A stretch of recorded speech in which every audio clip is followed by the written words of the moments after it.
Bonjour à tous, je m'appelle Thomas Giglo-Gillet et dans cette vidéo, on va voir pourquoi tu n'arrives pas à être toi-même.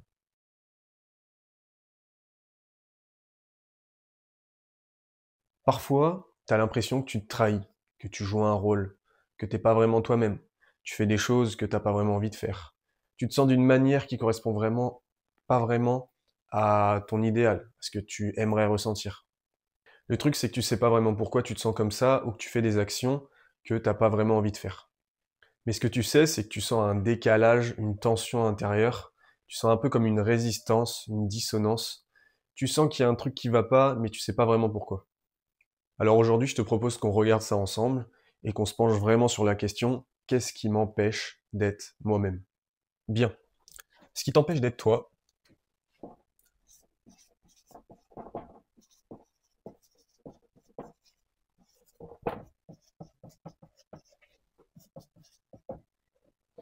ce n'est pas qui tu es, mais c'est ce que tu crois être. Et le plus souvent, ce que tu crois être, c'est ce que tu n'es pas. En fait, tu n'as rien à devenir. T'es déjà complet tel que tu es, t'es déjà vivant tel que tu es, présent, totalement entier. Mais le problème, c'est que tu t'es identifié à plusieurs couches.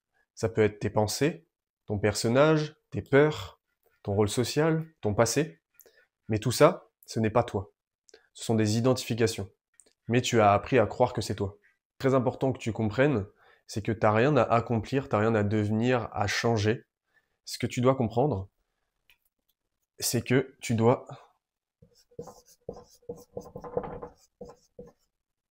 retirer le voile. Retirer le voile, c'est-à-dire retirer ce que tu crois être, mais qui n'est pas toi. Comme je t'ai dit avant, les pensées, le personnage, tes peurs, tes sentiments, tout ça, ton rôle social, tout ça, ce n'est pas toi. Et ce voile, c'est une idée. C'est une idée que tu as acceptée comme vraie. Ça peut être je ne suis pas comme ça, je ne suis pas comme ci, je ne peux pas atteindre ça, je ne peux pas faire ce métier, je ne peux pas agir de telle manière. Tout ça, ce sont des idées. Et des idées, eh bien, on peut soit les rejeter, soit les accepter dans notre vie. Si on les accepte, on en fait des croyances et on vit à partir d'elles. Maintenant, on va rentrer plus en détail sur les formes d'identification. Et la première forme qu'on va voir, c'est les personnages. Le personnage que tu as appris.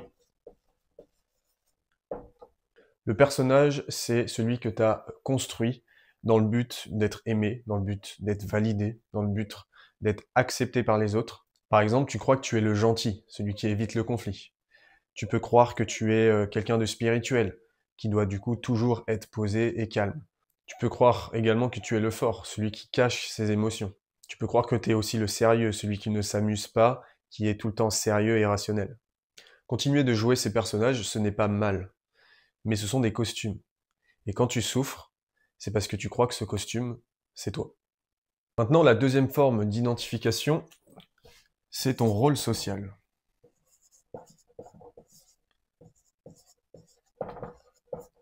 Ton rôle social, ça peut être ton métier. Par exemple, t'es coach, ou t'es médecin, ou t'es boulanger, ou t'es commercial. Mais ce sont juste des rôles, ce n'est pas ton essence. Toi, tu es bien plus vaste qu'un simple rôle, qu'une simple fonction. Maintenant, la troisième forme d'identification, ce sont tes peurs. La peur est l'émotion négative la plus puissante qui soit chez l'humain. Et comme toutes les autres émotions, la peur influence tes comportements. Et quand tu t'identifies beaucoup à tes peurs, eh bien tu finis par créer une identité de protection. Par exemple, ça peut être tu as peur d'être rejeté, du coup, eh bien tu te fais tout discret. Tu as peur d'être abandonné, du coup, tu dis oui à tout le monde et tu ne dis non à personne. Un autre exemple, tu as peur d'échouer et donc du coup, tu essaies de tout contrôler. Tu es le contrôlant et donc tu fais en sorte de ne faire zéro erreur. Mais tout ça, ce sont des stratégies de survie et ce n'est pas encore qui tu es. Enfin, la quatrième forme d'identification, ce sont tes pensées. Ce que tu penses est différent de ce que tu es. Tu n'es pas tes pensées. J'aime bien prendre la métaphore pour expliquer les pensées. Tes pensées, c'est comme des nuages dans le ciel, et toi, tu es le ciel qui les observe. Nous sommes une conscience, nous sommes un observateur, et les pensées, elles défilent tout au long de la journée, dans notre conscience, et on peut choisir d'entretenir ou non les pensées qu'on désire. Le problème, c'est que quand on s'identifie à certaines pensées, par exemple, je ne peux pas réussir à faire ça, cette chose me fait trop peur, donc je vais pas m'y engager, je ne suis pas comme ci, je ne suis pas comme ça, eh bien quand on s'identifie à ces pensées, on les fait siennes, on les intériorise, et du coup, elles deviennent vraies pour nous, et du coup, c'est ce qu'on devient. On devient les pensées qu'on entretient et qu'on accepte comme vraies. Mais tu n'es pas tes pensées. Tu es l'observateur de tes pensées. Le problème, c'est quand tu écoutes ces pensées et que tu crois qu'elles sont vraies. Et une des choses qui participe au fait que tu continues de croire et de valider et d'accepter des pensées qui ne t'aident pas, qui ne te servent pas, eh bien c'est parce que tu es conditionné. Conditionné à continuer d'accepter ces pensées pour obtenir les mêmes expériences, la même vie, encore et encore. Et enfin, la cinquième forme d'identification, c'est ton passé. Ton passé n'est pas ce que tu es non plus. Ok, tu peux avoir subi de l'abandon, des rejets, avoir fait des erreurs, ne pas avoir atteint certains de tes objectifs, être passé par des expériences très douloureuses qui ont laissé des blessures, des séquelles. Mais tout ça, ce n'est pas toi non plus. Ce sont des expériences que tu as vécues, mais elles ne déterminent pas qui tu es. C'est vrai que ces expériences, elles peuvent être ancrées vraiment à l'intérieur de ton corps. Ça peut laisser des séquelles, par exemple les traumatismes. Donc encore une fois, le problème, c'est quand tu colles une identification à ton passé. Mais ton passé, ce sont juste des expériences que tu as vécues. Tu en as des souvenirs, des ancrages émotionnels, physiologiques, qui sont dans ton corps, mais ce n'est pas toi. Maintenant, je vais te donner un exemple. Imagine que quand tu étais enfant, tu as appris que la plupart des rêves qu'on a, on ne les réalise pas, qu'il faut être réaliste et ne pas faire trop attention à ce qu'on pense et aux rêves qu'on a. À force, cette personne, à force qu'on lui répète que elle ne doit pas être rêveur et qu'elle doit être plus réaliste, eh bien, elle a fini par y croire. Il est bien connu que l'on finit par croire, même si c'est faux, ce que l'on s'est répété maintes fois ou ce que l'on nous a répété maintes fois. Malheureusement, dans certains cas. Cette personne, du coup, croit qu'elle ne doit pas être rêveur et qu'elle doit être réaliste. Et un jour, elle a une idée joyeuse qui lui vient, un petit rêve qui pop dans son esprit. Et ça l'excite, ça la rend enthousiaste. Mais malheureusement, il y a une petite voix qui arrive, qui surgit et qui lui dit Non, tu sais, les rêves, ils se réalisent pas vraiment. C'est dur de les réaliser, rares sont les personnes qui les réalisent. Toi, tu dois être réaliste, tu sais. Reste pragmatique, reste réaliste. Et bien du coup, cette personne, qu'est-ce qu'elle fait? Eh bien, étant donné qu'elle a appris à croire cette idée, eh bien, bah, elle va écouter cette idée et elle va agir, se sentir en fonction de cette idée. Maintenant, comprends ça. C'est une idée, c'est une pensée, et cette pensée, elle a été programmée à l'intérieur de toi. C'est des choses qu'on a répétées encore et encore. Donc, des informations qu'on nous a répétées ou qu'on s'est répétées à soi-même encore et encore. Il n'y a pas que ça, mais ça, on le verra dans une autre vidéo. Ce que tu crois, c'est une programmation, du coup. C'est un conditionnement. Ce n'est pas la vérité. Mais c'est ta vérité parce que tu y crois. Eh bien, le souci, c'est que, au lieu d'écouter cette joie qui survient de l'intérieur de lui, eh bien, elle écoute cette fausse croyance, cette illusion, ce mensonge, qui fait qu'elle ne s'écoute pas, et malheureusement, bah, ça l'empêche d'être elle-même, et d'être pleinement heureux, et d'explorer la vie. Bien, en conclusion de cette première idée, retiens que tu n'as rien à devenir. Tout ce que tu cherches, tu l'es déjà. Simplement, tu as appris à te voiler. Tu as appris à croire que tu étais un personnage, que tu étais des rôles, que tu étais des pensées, des émotions. Mais tout ça, ce n'est pas toi. Et le simple fait de voir que ce n'est pas toi, eh bien, tu es déjà en train de te rappeler qui tu es. Tu es déjà en train de revenir à toi. Et c'est ça la première étape. La première étape, c'est de prendre conscience de qui tu n'es pas, pour pouvoir enfin revenir à qui tu es. Et donc tu n'as rien à forcer. Tu as simplement besoin de te rappeler encore et encore qui tu es et de laisser partir qui tu n'es pas. Bien, maintenant que tu vois un petit peu plus clairement ce qui t'empêche d'être toi-même, je t'invite à te poser la question suivante. Est-ce que, aujourd'hui, dans ma vie, j'agis depuis le rappel de qui je suis ou depuis l'oubli de qui je suis? Parce qu'au final, tout part de là. Parce que derrière chaque pensée, derrière chaque sentiment, chaque comportement que tu as, il y a un seul désir qui guide tout. Et ce désir se décline en deux directions possibles. Soit tu te rappelles qui tu es, ou soit tu continues d'oublier qui tu es.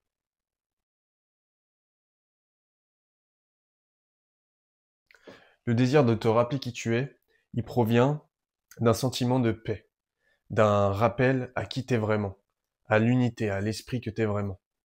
Tu pars de la base que tu ne manques de rien.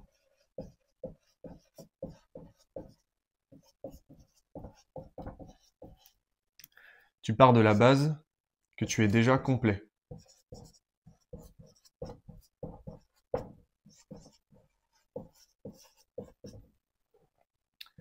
Tu pars d'un sentiment de paix, de gratitude, de découverte, d'exploration. Tu es ouvert à la vie.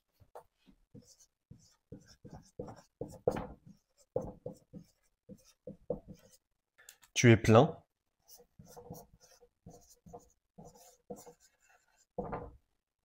C'est-à-dire que tu n'es pas vide, tu n'as rien à combler, tu n'as pas de vide à combler. Et enfin, tu agis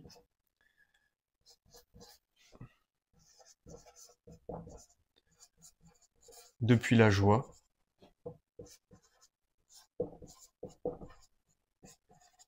la confiance, l'amour et la paix. Et non depuis le stress ou le besoin. Ce désir de te rappeler qui tu es, il te ramène à la maison, il te ramène chez toi. Et à partir de cet endroit-là, tu te sens bien, tu te sens en paix, en harmonie avec la vie. Et c'est le fait de te sentir bien, c'est le fait de vibrer sur une fréquence qui te fait te sentir bien, qui va attirer à toi une vie cohérente. Et le second désir, du coup, c'est le désir de continuer à oublier qui tu es.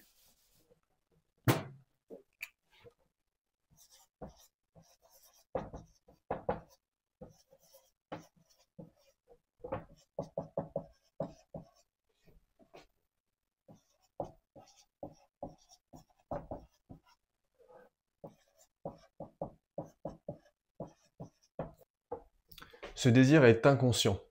Il vient du personnage conditionné qui cherche à être validé pour être aimé, qui cherche à être accepté par les autres, qui cherche à être reconnu.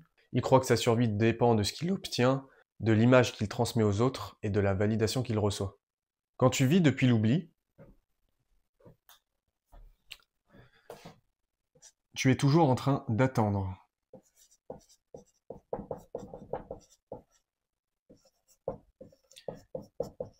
Tu attends qu'il t'arrive quelque chose pour ressentir quelque chose que tu n'as pas encore. Tu es également dans le presque.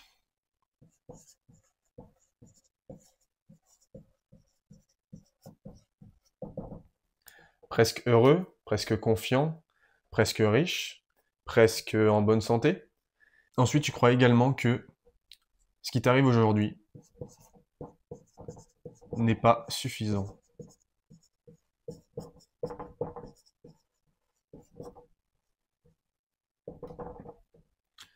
Tu te dis c'est pas assez, c'est pas assez, c'est pas assez.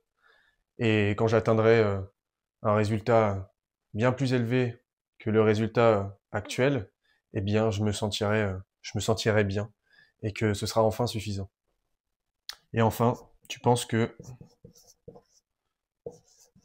ton bonheur, ta paix, ça revient au deuxième point, pardon, est dans le futur.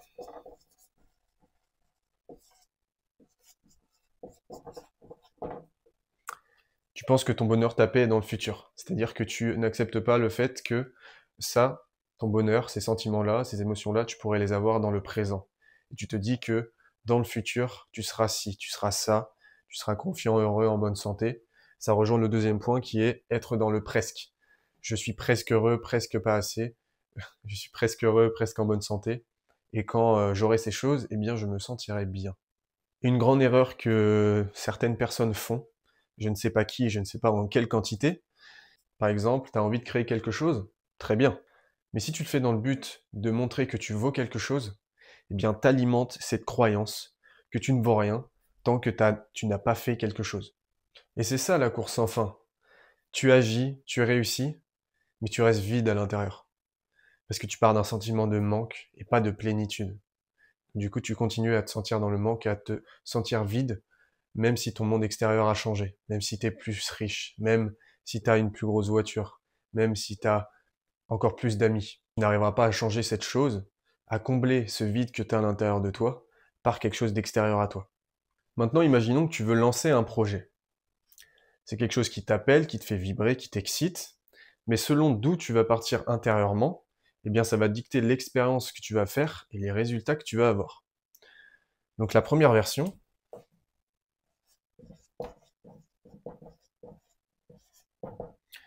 c'est la version de toi qui part du rappel de qui tu es. Si tu pars du rappel de qui tu es, du désir d'être qui tu es, se rappeler qui tu es et être qui tu es, c'est la même chose. Parce qu'à partir du moment où tu te rappelles, c'est-à-dire que tu prends conscience, quand tu prends conscience, tu reviens à qui tu es vraiment, c'est-à-dire une conscience. Tu pourrais te dire, je crée ça parce que ça m'anime, ça me fait vibrer. J'ai rien à prouver. Je fais juste ça parce que j'ai confiance en ce que je ressens. Même si ça prend un peu de temps avant que mon projet démarre, eh bien je sais que je suis à ma place. Donc la version 2, elle part. La version de 2 de toi, elle part de, hop, l'oubli de qui tu es. Et donc, quand tu pars de l'oubli de qui tu es, tu veux se lancer ce projet, mais ce que tu te dis est clairement différent. Tu te dis, il faut vraiment que je réussisse, j'ai vraiment besoin d'argent, là j'en ai pas, si je réussis pas mon projet, je suis en galère, je risque de perdre des relations, je vais perdre confiance en moi, ça risquerait de vraiment d'être catastrophique. Donc quand j'aurai les abonnés, quand j'aurai atteint tel nombre de ventes, que on sera très reconnaissant envers moi, eh bien là ce sera bon, là ce sera bon. Là franchement ce sera cool. Est-ce que tu vois la différence? Même projet, même action visible, mais pas la même vibration. C'est cette vibration qui crée ta réalité et tes expériences. Parce que la vie, elle ne te donne pas ce que tu veux. Elle te donne qui tu es pendant que tu es en train de vouloir quelque chose. La question à se poser, si tu veux savoir si tu fais une action ou tu as pris une décision à partir du bon endroit, et te demander si est-ce que je fais ça depuis la joie ou depuis le manque. Donc pour conclure cette deuxième idée, tu n'as pas à bien faire, tu n'as pas à avoir tout compris.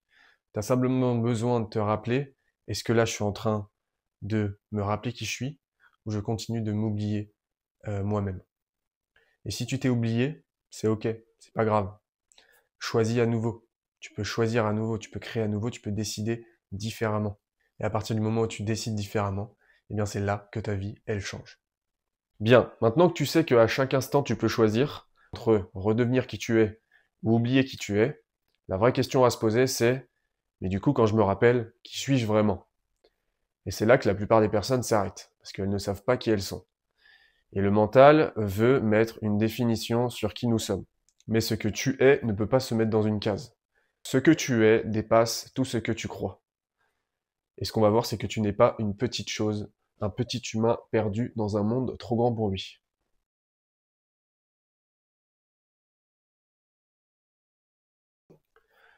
Le piège du mental, c'est de croire qu'on est séparé.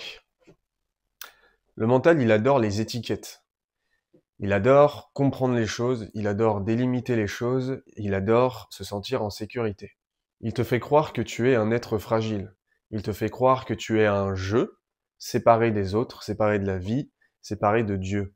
Il te fait croire que tu es une petite personne avec un vécu, des expériences et des défauts. Mais tout ça, c'est une histoire mentale. Ce n'est pas la réalité, mais c'est ce que ton ego, ton mental veut te faire croire.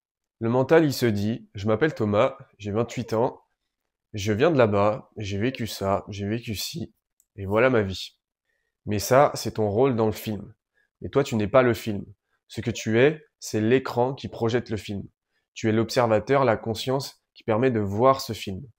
Donc tu es celui qui ressent et qui est présent avant le personnage.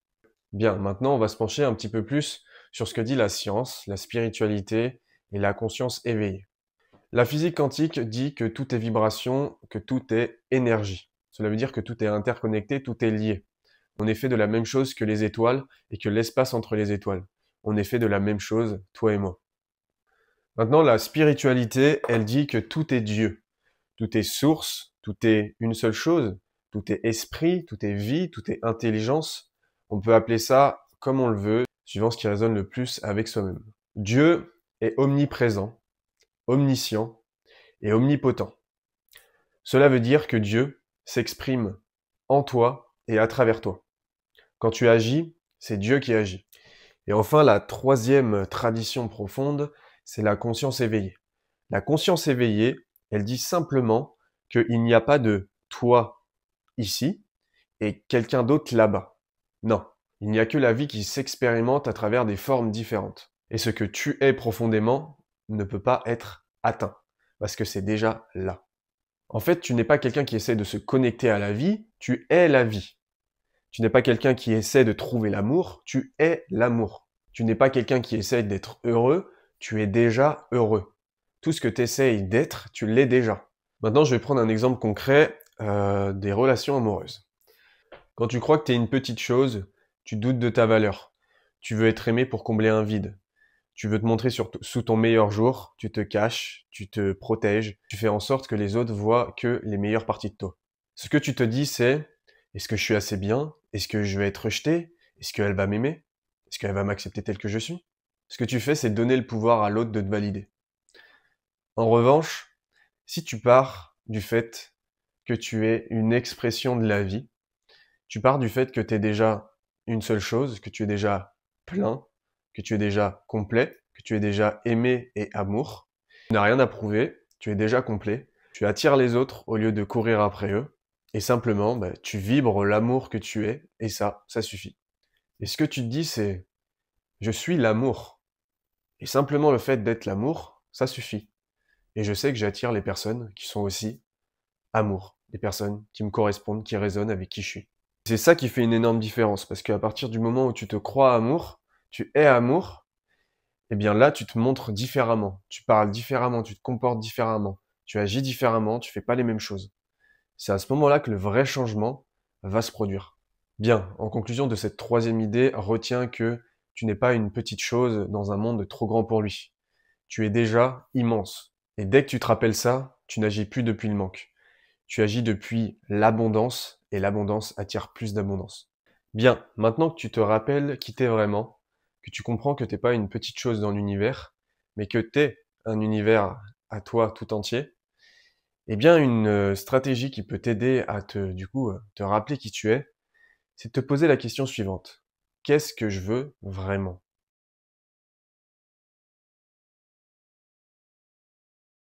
Pourquoi cette question elle est puissante? Parce que quand tu te la poses, elle te coupe de toutes les distractions possibles de ton environnement. Elle te coupe de tes sens et elle te ramène vraiment à quitter.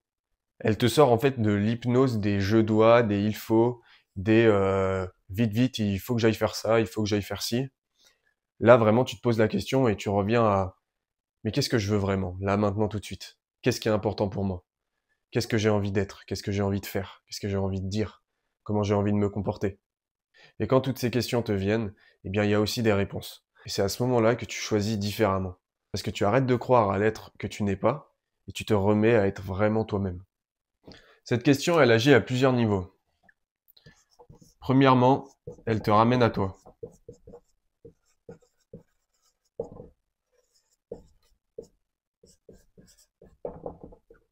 Elle te sépare de tes fonctions, ton rôle, ton métier, et elle te ramène à quitter profondément au fond de toi. Celui qui ressent, celui qui est là avant toute chose, qui existe avant toute chose. Deuxièmement, elle t'apporte de la clarté. Pourquoi de la clarté? Parce qu'on est dans un monde où on est extrêmement sollicité. Il y a énormément d'informations qui rentrent dans notre cerveau. Donc, quand on se pose cette question, elle nous ramène, elle nous recentre à qui on est vraiment. Et à ce moment-là, on se demande, mais pourquoi je vis? Qu'est-ce que je suis venu faire ici, dans ce monde? Ce que je suis en train de faire, ce que je suis en train d'être, c'est vraiment ce dont j'ai envie d'être, ce dont j'ai envie de faire. Et enfin, troisième point, elle démasque les fausses envies, les fausses idées, les désirs de l'ego.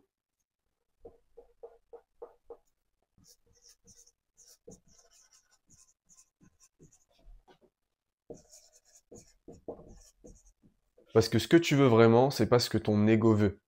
C'est pas non plus ce que la société veut pour toi, ce n'est pas non plus ce que tes parents veulent pour toi, ce n'est pas non plus ce que tes amis veulent pour toi, ni ton ou ta partenaire, ni ton patron, ni tes associés, ni ce que tes peurs réclament pour te rassurer. Non. Ce que tu veux vraiment, c'est être pleinement toi-même. Si tu veux être libre, tu dois faire ce que tu veux faire. Tu dois penser comme tu as envie de penser et tu dois être ce que tu as envie d'être. Maintenant, quand tu écoutes vraiment cette question, elle te fait comprendre que ce que tu veux, c'est pas juste réussir. Ce que tu veux, c'est pas te sentir en sécurité ou juste gagner ta vie. Non, ce que tu veux profondément, c'est te sentir libre. C'est te sentir en paix avec toi-même. Tu veux vibrer l'amour, tu veux vibrer l'abondance. Tu veux vivre aligné avec ce que tu ressens au plus profond de toi.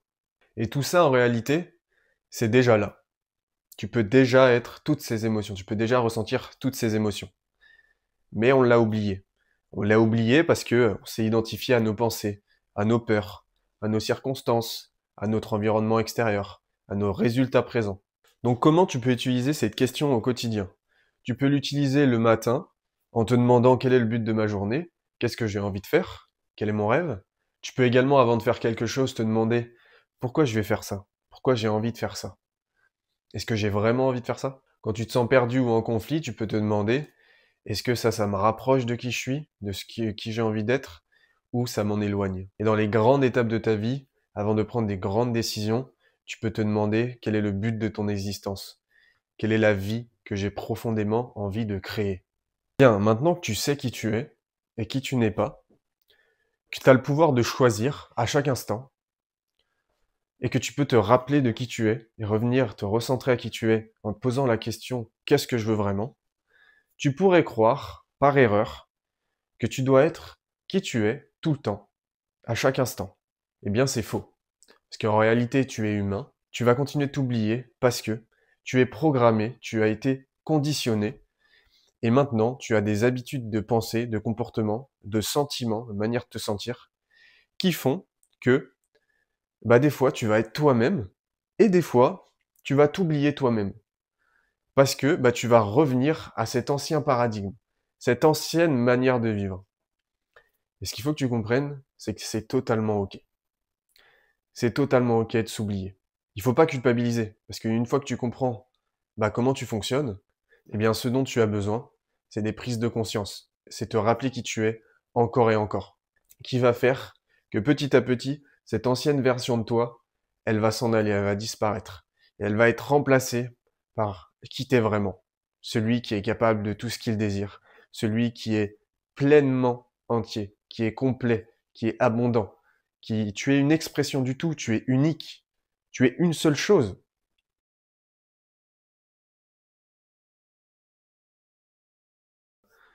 Pour entrer dans le détail de cette idée, c'est que quand tu t'es oublié, c'est OK. Et c'est normal. Arrête de te juger, arrête de culpabiliser parce que tu n'es pas celui que tu veux être, parce que tu n'agis pas comme tu as envie d'agir. Comme je viens de le dire, tu as été conditionné, tu es habitué à être celui que tu es actuellement, à agir de la manière dont tu agis actuellement. Pour ne plus être comme ça, pour ne plus agir comme ça, tu dois te reprogrammer, tu dois te conditionner différemment. Et c'est d'ailleurs ce que j'aide les personnes à faire dans mes accompagnements. Donc c'est totalement OK, c'est totalement normal. Tu dois vraiment comprendre ça. Parce qu'une fois que tu comprends ça, eh bien tu prends conscience que finalement, une fois que tu as remarqué que tu t'es oublié, que tu n'étais plus toi-même, eh bien t'en as pris conscience. Et la clé, c'est la conscience. C'est vraiment la conscience, la clé.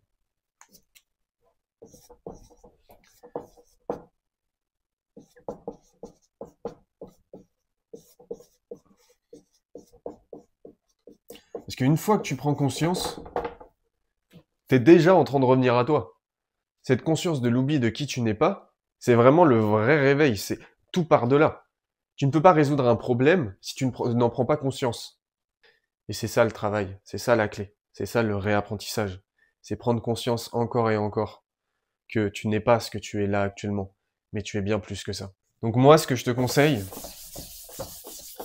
c'est d'au lieu de te juger, fais ça plutôt.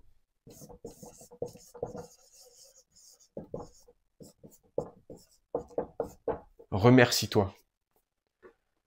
Là, tu vas me dire, mais pourquoi je me remercie? Souviens-toi de ce que j'ai dit. Tu ne peux pas changer quelque chose si tu n'en prends pas conscience.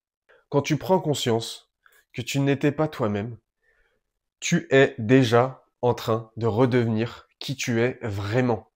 Donc remercie-toi. Sans cette prise de conscience, t'aurais continué d'être celui que tu n'es pas. Tu serais encore en train de vivre la vie que tu ne veux pas vivre. Donc remercie-toi. Remercie-toi. Dis merci à cette prise de conscience. Car tu es la conscience. Quand tu prends conscience des choses, c'est là que le réel changement il peut arriver. Chaque retour à toi, c'est une victoire. Comprends, retiens bien ça. C'est une victoire. Réfléchis-y. À chaque fois que tu prends conscience, à chaque fois que tu reviens à toi, remercie-toi parce que c'est vraiment une victoire. Tu es en train de te rappeler qui tu es. Et sache que cet amour, cette prise de conscience pour toi-même, ce retour à toi, n'est pas seulement fait pour toi. Comme je te l'ai dit, on est un tout. T'es pas séparé des autres. On est tous la même chose, on est tous faits de vibrations, d'énergie, et on est tous une même conscience. Donc ce que tu fais quand tu prends conscience, tu ne prends pas uniquement conscience pour toi, mais aussi pour les autres. Parce que le monde, il a besoin de ça. Il a besoin que tu t'aimes, que tu sois pleinement présent pour toi, que tu exprimes qui t'es vraiment. Car le monde, c'est toi. Tu es une conscience. Tu es le tout. T'es pas séparé des autres. Les autres, c'est toi. Quand tu t'aimes, tu permets aux autres de s'aimer. Quand tu prends conscience de qui t'es, tu permets aux autres de prendre conscience de qui ils sont. Tu es un exemple pour le monde. Tu es un exemple pour toi. Tu es un exemple pour les autres. Donc sois toi-même. Remercie-toi pour ces prises de conscience. Car en faisant ça, tu deviens beaucoup plus toi-même. Et tu peux inspirer les autres. Tu peux montrer le bon exemple.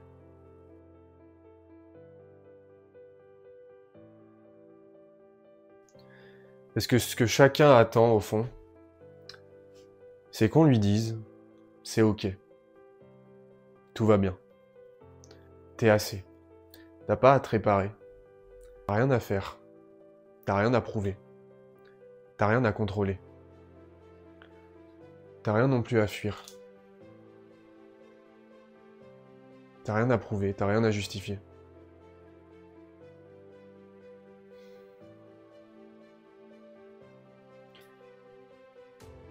Donc c'est ok. La seule chose dont t'as besoin, c'est d'exister pleinement en étant qui tu es.